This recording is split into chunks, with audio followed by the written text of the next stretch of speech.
Bersama kami di DGI Finansial. Kali ini kita akan membahas tentang saham roti. Jadi ini PT Nippon Indosari Korpindo ya. Nah, Korpindo ini laporan tahunan 2023-nya. Ada presiden direkturnya yaitu Wendy Sui Cheng Yap, kemudian direkturnya yaitu Indrayana. Untuk alamat kantor mereka ada di kawasan industri MM 2100 Jalan Seraya Blok A9 Cikarang Barat, Bekasi, Jawa Barat. Jadi itu untuk alamatnya apa ya? Alamat kantor pusatnya. Lalu kita lihat seperti biasa di sini. Ini kita skip ya, kita lihat kas dan serta kasnya ya. Nah ini udah ada. Di sini nilainya itu dalam bentuk satuan penuh ya, dalam bentuk satuan penuh, tapi dia dalam bentuk rupiah. Ini satuan penuh. Untuk kas dan serta kas kita lihat nampaknya agak berkurang dari 627 miliaran sekarang menjadi 537 miliaran. Kemudian ada juga piutang usaha. Ini agak gimana gitu ya. Karena pihak berrelasi ini cukup tinggi. 239 miliaran menjadi 230 miliaran. Dan yang pihak ketiga 248 miliaran menjadi 238 miliaran. Bahkan ini hampir sama, tapi kita lihat apakah karena penjualannya itu memang dipengaruhi dengan pihak berrelasi juga atau gimana ya. Di sini ada persediaannya agak menurun 146 miliaran menjadi 137 miliaran. Ya agak agak gimana gitu jika dibandingkan dengan laba. Total aset lancarnya 1,2 triliunan menjadi 1,1 triliunan. Kalau kita lihat di sini total aset tidak lancarnya dari 2,8 triliunan menjadi 2,7 triliunan. Artinya apa? Artinya asetnya itu menurun. Untuk total asetnya dari 4,1 triliunan menjadi 3,9 triliunan. Tapi sebenarnya menurut kami ini perusahaan ini produknya ini cukup bagus loh. Menurut kami lah ya. Tapi tidak tahu dengan tanggapan orang di luar sana karena kami cukup menyukai dalam produk dari perusahaan ini. Untuk liabilitas yang kita lihat, pinjaman bank jangka pendek 100 miliaran ya.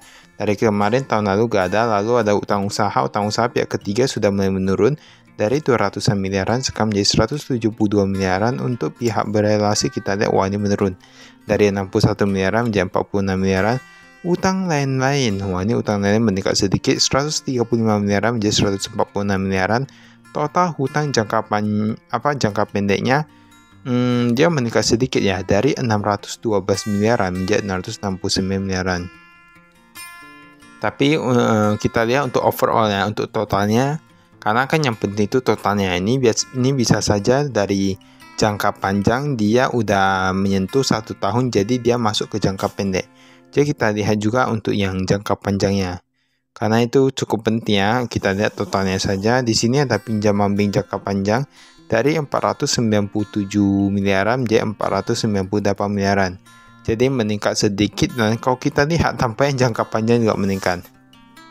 Dari 836 miliaran menjadi 880 miliaran. Artinya apa? Total hutangnya memang meningkat. Dari 1,4 triliunan menjadi 1,5 triliunan. Tapi kalau kita lihat dari sini, ini tampaknya penambahan kurang lebih 100 miliaran ya. Dan ekuitasnya tetap berkurang pula ya. Dari 2,6 triliunan menjadi 2,3 triliunan. Ada apa dengan perusahaan ini ya? Nanti kita lihat apakah karena penjualnya atau gimana.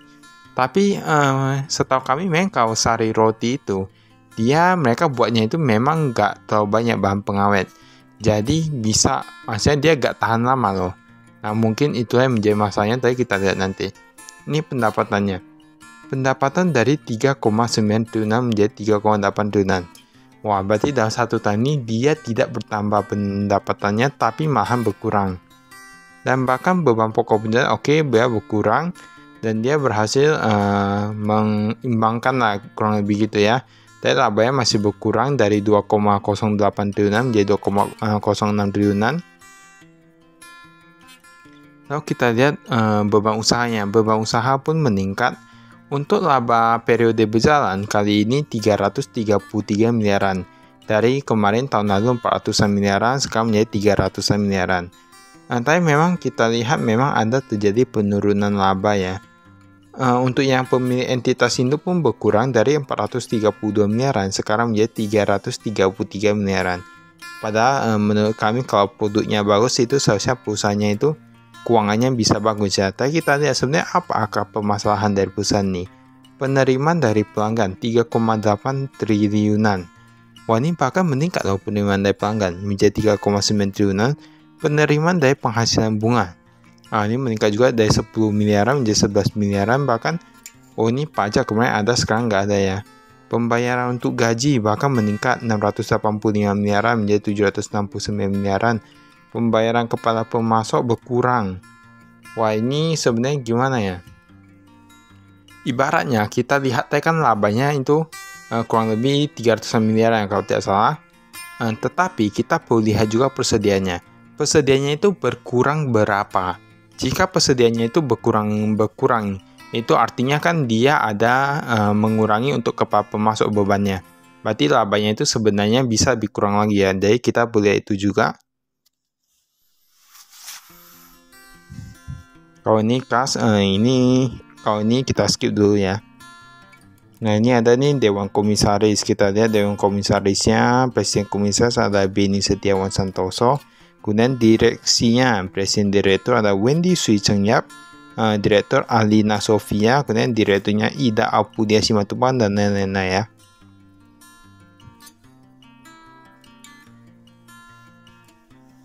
Sebenarnya kami juga penasaran sih sebenarnya kesalahannya di mana ya untuk yang di tahun ini ya.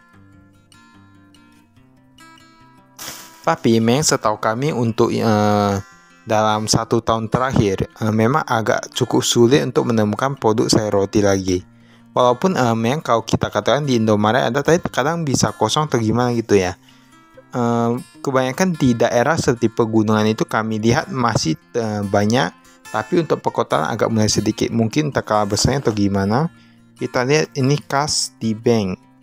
Nah, kasnya tadi ada 5 miliaran menjadi 3,4 miliaran. Lalu ada kas di bank rupiah. Kita lihat yang rupiah ada di Bank Sentral Asia paling banyak dari 210 miliaran menjadi 243 miliaran. Kemudian ada dolar Amerika Serikat dari 13 miliaran menjadi 12 miliaran. Kalau dolar Singapura kita lihat di sini mengalami peningkatan juga ya. Totalnya bahkan meningkat 278 miliaran menjadi 371 miliaran. Untuk deposito berjangka ini kita lihat agak mengalami penurunan. Mengapa? Karena mereka yang di Bank Mandiri kemarin ada taruh 320 miliaran, sekarang menjadi 100 miliaran saja. Dan ini tampaknya mulai sudah berkurang. Untuk yang yen Jepang juga berkurang. Tapi euro Eropa meningkat nih. Dolar Amerika Serikat berkurang dan dolar Australia itu berkurang sedikit. Dan totalnya itu dari, wah ini ternyata meningkat ya ini. Tapi ini kan kasnya. Kalau total itu dari 343 miliaran menjadi 163 miliaran saja.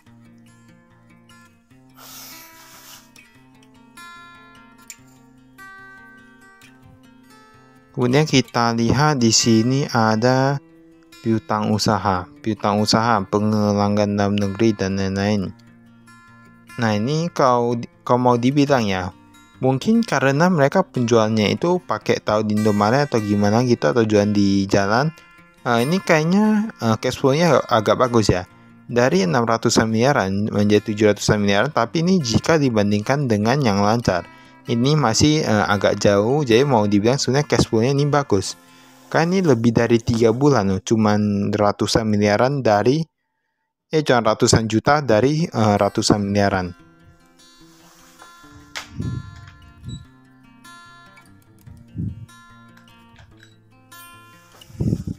Kemudian ini ada persediaan, kita lihat. Ini persediaannya ini agak berkurang, tapi memang dia berkurang kurang lebih puluhan miliaran ya. Kurang lebih belasan miliaran pun bahkan. Nah, dari 146 menjadi 130-an. Ini beban di muka pemeliharaan, sewa, ikan dan promosi, asuransi, lain-lain ini agak menurun. 15 miliaran menjadi 14 miliaran ya kurang lebih. Nah, ini aset tetapnya bisa dilihat.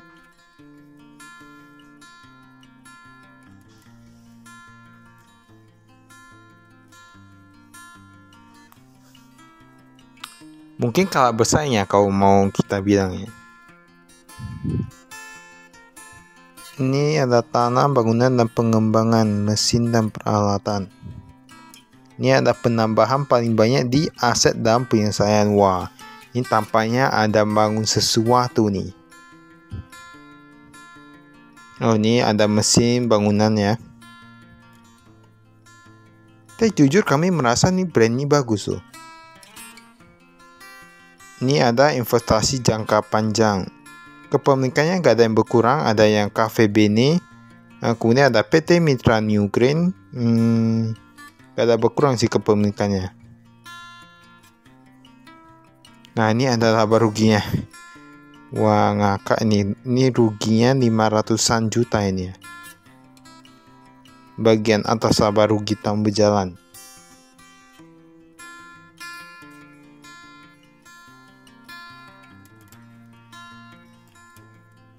Ini metode ini wajah. Ada gak yang tahu Cafe Bene ini di mana?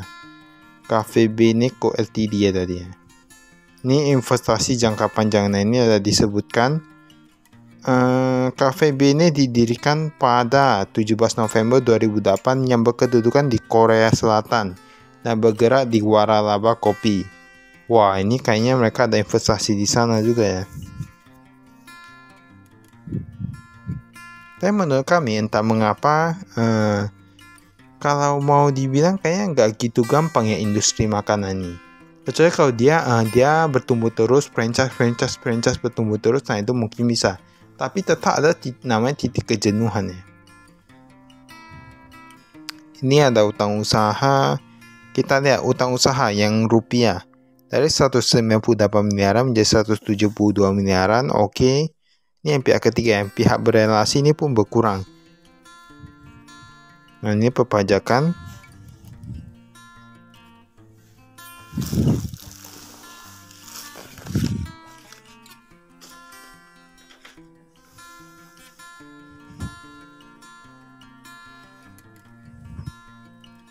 Ya, ini kita skip.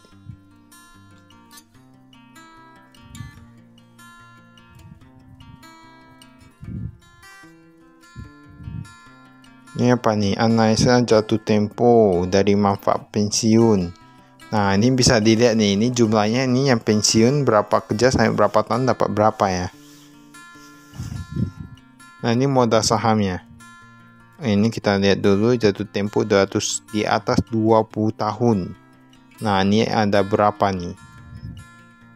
Ini pemegang sahamnya kita lihat paling banyak di PT Indo Retail Makmur Internasional. Kemudian ada Demeter Indo Investment Pty Ltd, Bonlight Investment. Nah, itu ada yang tahu gak? Ini rata-rata ini semua 20-an ya, 25, 22, 20. Ini seharusnya cukup bagus sih kalau menurut kami.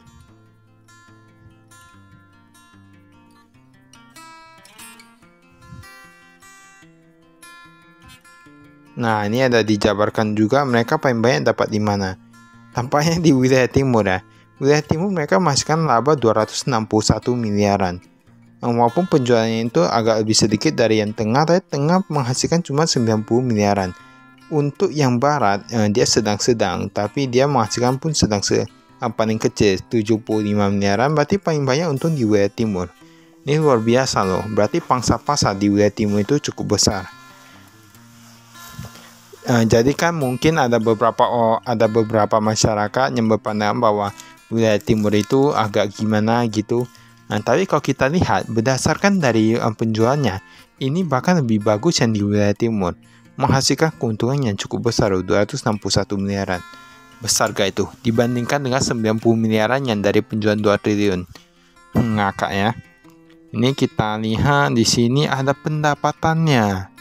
Pendapatan untuk yang roti tawar menurun, roti manis meningkat, kue kita lihat meningkat juga ya, kue dan lain-lain meningkat. Berarti roti manis lebih laku daripada roti tawar ya. Tapi memang kalau tanya dengan kami lebih pilih roti manis sih. Nah, kan roti tawar kan beberapa udah ada yang jual dan rasanya ada gimana gitu. Roti manis itu kan banyak lebih gampang dimakan ya. Ini ada kue juga, tapi kan kami kayak belum pernah loh ketemu yang ada kuenya.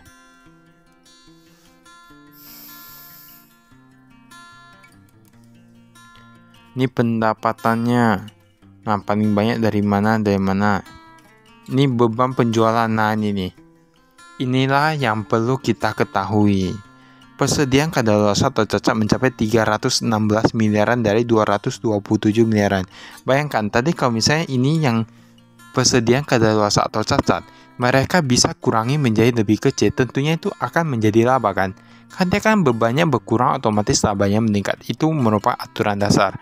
Nah, jika mereka bisa memanfaatkan misalnya ibaratnya mereka tahu seberapa banyak yang dibutuhkan dan mereka bersedia mengurangi ataupun meningkatkan efisiensi serta meningkatkan kualitas dan pelayanan yang lebih baik, itu mungkin akan menjadi sebuah gebrakan laba ya.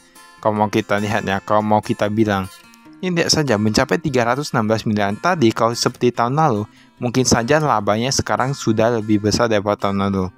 Nah ini ataupun sama ya, karena kita lihat di sini dia pun gaji dan kesejahteraan karyawan meningkat karena itu masih oke lah, namanya untuk karyawan lebih loyalitas, oke. Peningkatan gaji kami selalu dukung. Kemudian transportasi 259 miliaran menjadi 277 miliaran, ini oke lah karena transportasi setiap tahun tetap meningkat ya.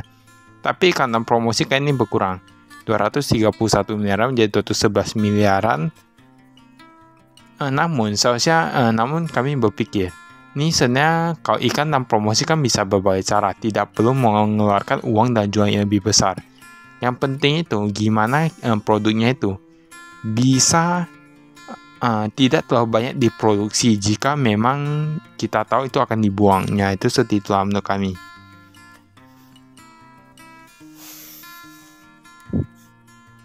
Ini ada beberapa operasi lainnya juga, piutang usaha dan lain-lain.